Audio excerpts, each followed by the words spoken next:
अस्सलाम वालेकुम। कैसे हो बच्चों? आप सब ठीक तो है ना? क्या आप अगली कहानी सुनने के लिए तैयार हैं? इंशाअल्लाह आज मैं आपको पैगंबर सुलेमान अलैहिस्सलाम की कहानी सुनाऊंगा। बच्चों, आप सब तैयार हैं? अब ध्यान से सुनिए। अपने पिता पैगंबर दाऊद अलैहिस्सलाम के मौत के पश्चात सुलेमान अलैहिस्सलाम एक पैगंबर बने और उनकी सत्ता को संभाला। वो अल्लाह की इबादत करते ताकि उनके राज्य में कोई विपदा ना आए, और अल्लाह ने उनकी इच्छा पूरी कर दी। राज्य के अलावा अल्लाह ने सुलेमान अलैहिस्सलाम को कई वरदान दिए। वो हवा को नियंत्रित कर सकते थे, वो पंछियों और जानवरों की आवाज समझ सकते और उनसे बातें भी करते। एक दिन पैगंबर ने अपनी सेना इकट्ठी की, जो एक असामान्य सेना थी जिसमें इंसान, जिन, पंछी और जानवर भी शामिल थे। वो अपने जुलूस को अस्कलोन के देश की तरफ ले जा रहे थे। जब सभी पहाड़ियों के रास्ते आगे पहुंचे, जहां एक नेता चींटी अपनी चींटियों के साथ आगे जा रही थी, नेता चींटी ने अपनी चींटियों को सतर्क किया, सब लोग घर की ओर भागो, नहीं तो सुलेमान और उसकी सेना तुम सबको कुचल देगी। जल्दी करो। जब पैगंबर ने चींटी की बात सुनी तो वो बहुत मुस्कुराए, और उन्हें पता चला कि चींटियों को भी पता है कि वो एक पैगंबर हैं जो अल्लाह के बनाए किसी भी जीव को नुकसान नहीं पहुंचाना चाहते थे। एक दिन पैगंबर ने सभी जीव जंतुओं को एक बैठक के लिए बुलाया। सभी वहां पहुंचे, सिवाय गोरैयों के। उन पंछियों का कहीं पता नहीं था। उन्होंने गुस्से में फैसला किया कि भले ही सारी गौरैयां किसी नेक काम से गई हो, पर पैगंबर उन्हें सजा देंगे। तभी एक गौरैया उनके पास अचानक आई और बैठक में ना पहुंचने का कारण समझाया। मैंने कुछ अजीब देखा है जिसके बारे में आप नहीं जानते। गौरैया ने कहा, मैं शिवा राज्य से आ रही हूं, मेरे पास एक जरूरी सूचना है। पैगंबर का गुस्सा शांत हो गया और वो जिज्ञासु हो गए। गौरैया बोली, शेबा राज्य की सत्ता एक रानी के हाथ में थी जिसका नाम बिलकिस है। शानदार सिंहासन के साथ साथ उस राज्य में किसी चीज की कोई कमी नहीं थी, पर इतनी समृद्धि के बावजूद भी शैतान उसके दिल में समा गया और उसकी प्रजा को नुकसान पहुंचाने लगा। रानी शैतान की गुलाम बन गई है। मैं ये देखकर बहुत आश्चर्यचकित हो गई कि वो सभी अल्लाह की इबादत करने के बजाय सूरज की प्रार्थना करते हैं। इस बात की जानकारी करने के लिए पैगंबर ने गौरैया के हाथ एक खत भेजा। पैगंबर ने वहां की सारी जानकारी इकट्ठा करने के लिए उससे कहा। गौरैया ने रानी के सामने खत छोड़ दिया और आसमान में उड़ गई।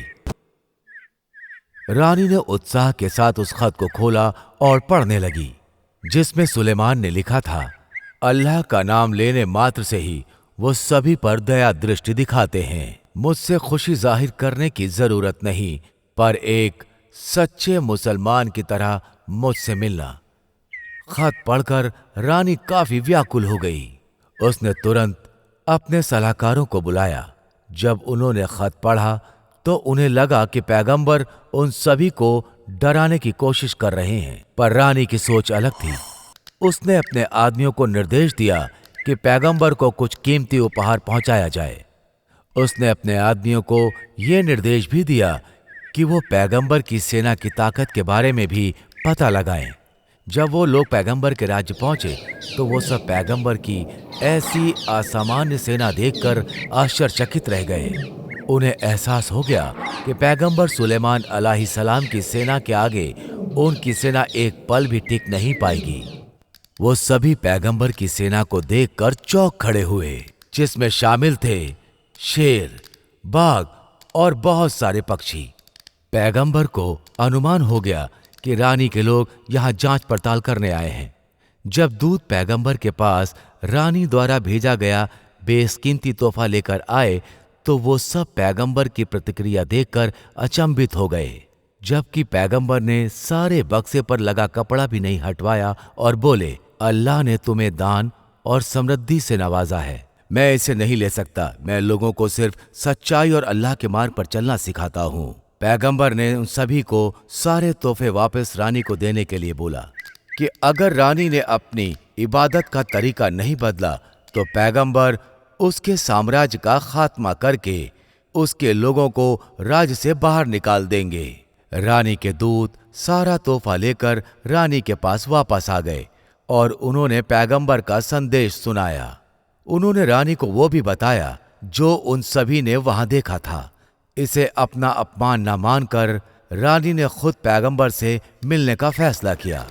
वो अपने दूतों और सलाहकारों के साथ पैगंबर के राज्य की ओर निकल पड़ी और अपने एक दूत द्वारा पैगंबर को संदेश पहुंचाया कि रानी पैगंबर से मिलने आ रही हैं और अभी वो रास्ते में हैं। इस समाचार के बाद पैगंबर ने अपने जिन्नों को एक साथ इकट्ठा किया। पैगंबर ने कहा, क्या तुम में से कोई ऐसा है जो रानी के यहां पहुंचने से पहले उसका सिंहासन ले आए? एक ने कहा, जब तक वो यहां पहुंचेगी तब तक मैं उसे लेकर आ जाऊंगा। पैगंबर ने इस बात पर कोई प्रतिक्रिया नहीं दी क्योंकि उन्हें ये काम बहुत जल्दी करना है। सारे जिन आपस में सलाह करते हैं और उनसे क्षमा मांगते हैं। आखिरी वाला बोला, मैं आपके पलक झपकते ही आपको मंत्र मुग्ध कर सकता हूं।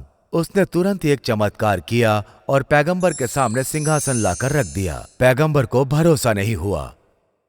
जो सिंहासन यहां से 2000 मील यमन राज्य में था वो उनके आंख खोलने से पहले ही उनके सामने था। जब रानी यहां पहुंची तो उनका स्वागत बहुत ही शानदार ढंग से किया गया। तब पैगंबर ने सिंहासन की तरफ इशारा करते हुए रानी से पूछा, क्या यह सिंहासन तुम्हारा है? रानी ने उस सिंहासन को बार बार देखा। उसे अपनी आंखों पे भरोसा नहीं हुआ। यह मुमकिन कैसे हो सकता है? मेरा सिंहासन यहां कैसे पहुंच गया? ये तो मेरे राज्य यमन में था। पर दोनों सिंहासन को एक जैसा देखकर उसने जवाब दिया, शायद ये सिंहासन वही है। हर लिहाज से ये मेरा ही सिंहासन है। रानी की बुद्धिमानी और कूटनीति कौशल से पैगंबर बहुत प्रभावित हुए। उन्होंने रानी को एक कक्ष में आमंत्रित किया जिसकी फर्श चमकीली कांच से बनी थी। रानी ने फर्श को पानी समझकर अपना पैर रखा। गीले होने के डर से उसने अपने वस्त्र अपने घुटनों तक ऊपर कर लिए। पैगंबर ने उन्हें बताया कि ये फर्श मजबूत कांच से बनी हुई है। रानी आश्चर्यचकित हो गई। उसने ऐसी चीज कभी नहीं देखी थी।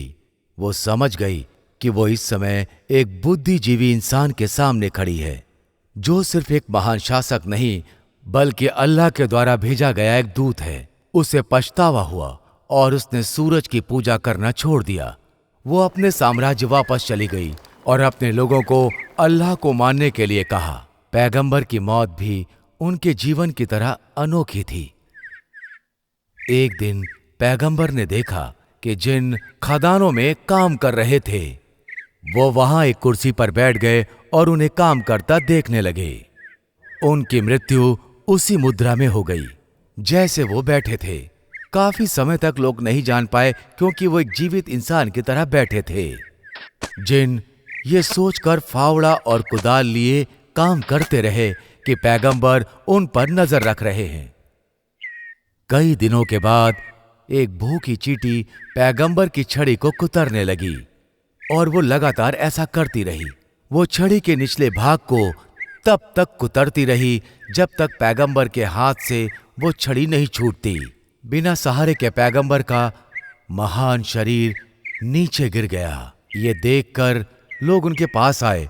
तब उन्हें पता चला कि पैगंबर की मृत्यु काफी दिनों पहले हो चुकी थी।